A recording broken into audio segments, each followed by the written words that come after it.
നമസ്കാരം. ഇത് തീർച്ചയായിട്ടും പ്രായപൂർത്തി ആയ ആൾക്കാർക്കുള്ള വീഡിയോ. കുട്ടികളൊന്നും ഇത് കാണാൻ പാടില്ല. അതേപോലെ സദാചാര കമ്മിറ്റിക്കാർ തീരെ കാണരുത്. അശ്ലീലമാണേ. ഇത് ഞാൻ ഒരു കോളേജ് അധ്യാപികനെ പണിയെടുത്ത കഥ ഇതിന് മുമ്പ് ഏതോ വീഡിയോയിൽ ഞാൻ പറഞ്ഞിട്ടുണ്ട്. അപ്പോൾ ഇവളെ കൊണ്ട് ഞാൻ ശ്രീനഗർ പോവുക. കാശ്മീർ കണ്ടിട്ടില്ല ഇവള്. ഒടിഞ്ഞ തണുപ്പുള്ള സമയത്താണ് അവിടെ എത്തിപ്പെട്ടത്. അപ്പം റൂമിൽ കയറിയ പാടെ എന്താ പറയുക, രണ്ടെണ്ണം അടിക്കാണ്ട് അവിടെ നിൽക്കാൻ കഴിയില്ല.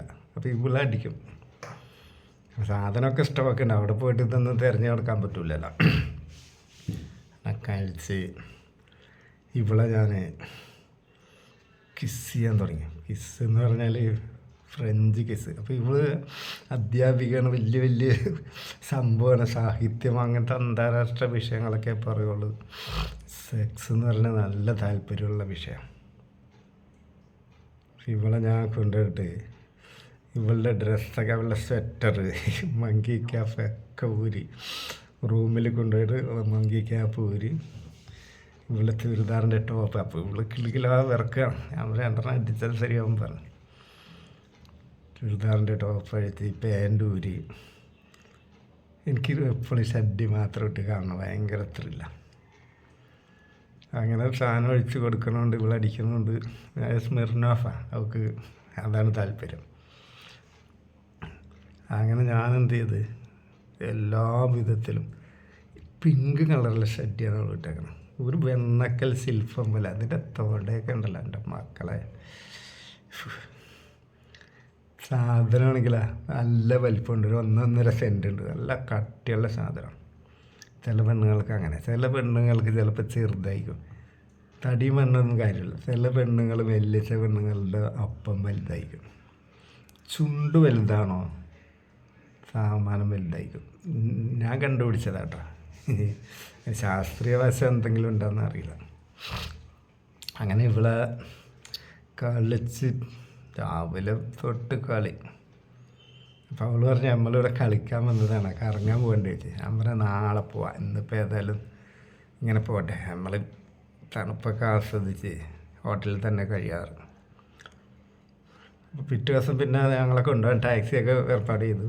അന്ന് അവിടെ അസലായിട്ട് ഊക്കി എന്ന് പറഞ്ഞാൽ ഇവളെ തുണി കൊടുക്കാൻ ഞാൻ അയച്ചിട്ടില്ല. അങ്ങനെ ഞങ്ങൾ തിരിച്ച് പോരും.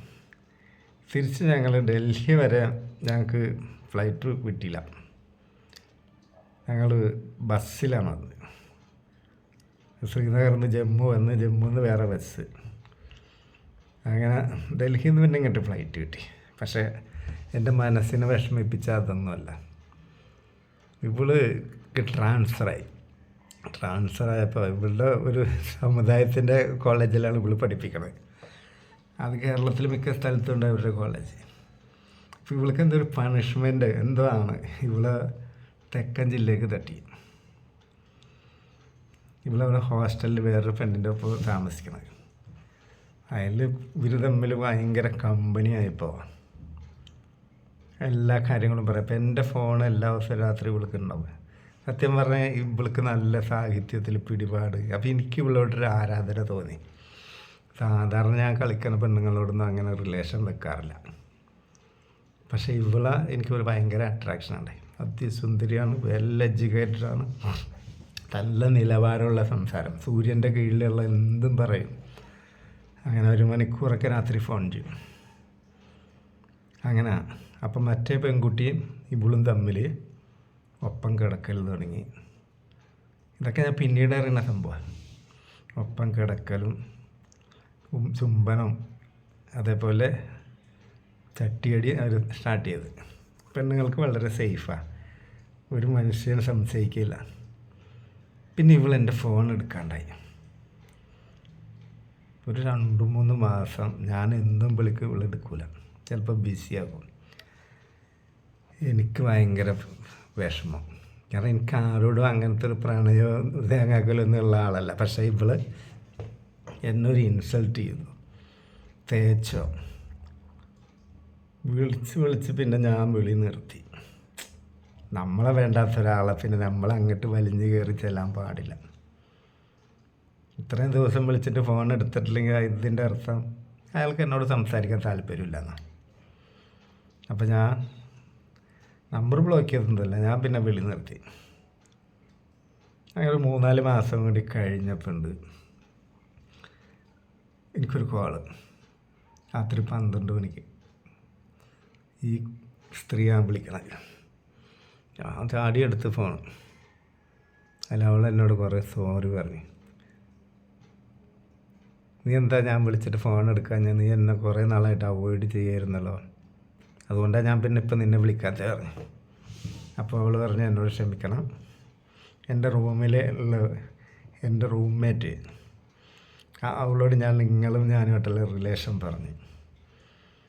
അപ്പോൾ അവളൊരു സദാചാരകാരിയാണ്. അപ്പോൾ അവൾ ചോദിച്ചു, അയാൾക്ക് ഫാമിലിയൊക്കെ ഉള്ളതല്ലേ, നീ അയാളോട്ട് ഇങ്ങനെ റിലേഷൻ വെച്ചാൽ നിൻ്റെ ജോലിയിൽ കണ്ണു വെച്ചിട്ടാണ് അയാൾ നിന്നെ പ്രേമിക്കുന്നത്. നിന്നെ കുറച്ച് നാൾ കഴിഞ്ഞ് അയാൾ സാമ്പത്തികമായിട്ട് ചൂഷണം ചെയ്യും, അങ്ങനെ ചെയ്യും. ആ ബന്ധം ഒഴിവാക്കണമെന്ന് പറഞ്ഞാൽ അവളുടെ സ്ട്രോങ് അഡ്വൈസ് കിട്ടിയപ്പോൾ പിന്നെ ഇവളുടെ മുന്നിൽ നിന്ന് ഫോൺ എടുക്കാൻ മടിച്ച്. പിന്നെ അവളും ധരിച്ച് ഇവൾ പറഞ്ഞ നേരായിരിക്കും, ഭാവിയിൽ അങ്ങനെയൊക്കെ വന്നുകൂടായിക്കില്ലല്ലോ, ഇപ്പോഴത്തെ കാലം മോശമല്ലേ.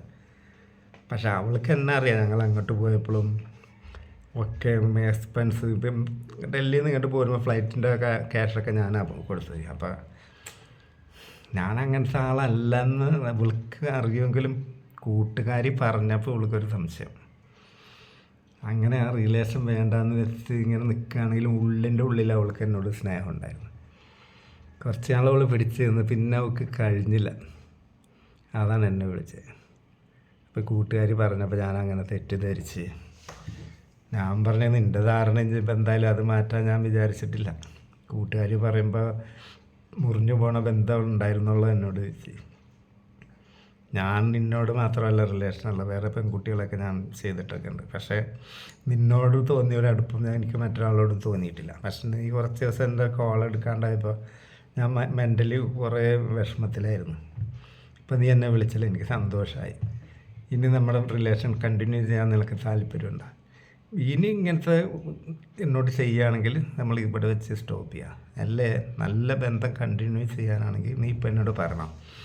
കാരണം എനിക്ക് മാനസികമായിട്ട് പ്രശ്നങ്ങൾ കുറേ ഉണ്ടായി നീ ഇങ്ങനെ എന്നെ അവോയ്ഡ് ചെയ്തപ്പോൾ. പിന്നെ അങ്ങനെ ഉണ്ടാവുമെങ്കിൽ പിന്നെ ഇനി രണ്ടാമത് ഞാനിപ്പോൾ കുറച്ച് നോർമലായി വന്ന സമയമാണ്, അതുകൊണ്ടാണ് പറയണത്. ഇപ്പം നീ തുറന്ന് പറയണ റിലേഷൻ വേണ്ടെങ്കിൽ ഓക്കെ, വേണോ പഴയ ഫ്രണ്ട്ഷിപ്പ് എന്നോട് കാണിക്കാൻ പറ്റുമെങ്കിൽ മാത്രം നമ്മൾ കണ്ടിന്യൂ ചെയ്യാം. അപ്പോൾ അവൾ എന്നോട് എപ്പോഴാണ് നിങ്ങൾ ഇങ്ങോട്ട് വരിക ചെയ്യും? അല്ല, എനിക്ക് കാണണമെന്നുണ്ട്, അതിനറിയാം. അപ്പോൾ എന്നോട് ഞാൻ ചോദിച്ചു എങ്ങോട്ടാണ് വരേണ്ടത്, നീ വർക്ക് ചെയ്യണോടത്തേക്കാണോ അല്ലെങ്കിൽ? അപ്പോൾ അവൾ പറയും വേണ്ട, ശനിയാഴ്ച വന്നാൽ മതി, നമുക്ക് ശനി ഞായറും അടിച്ചു പൊളിക്കാം.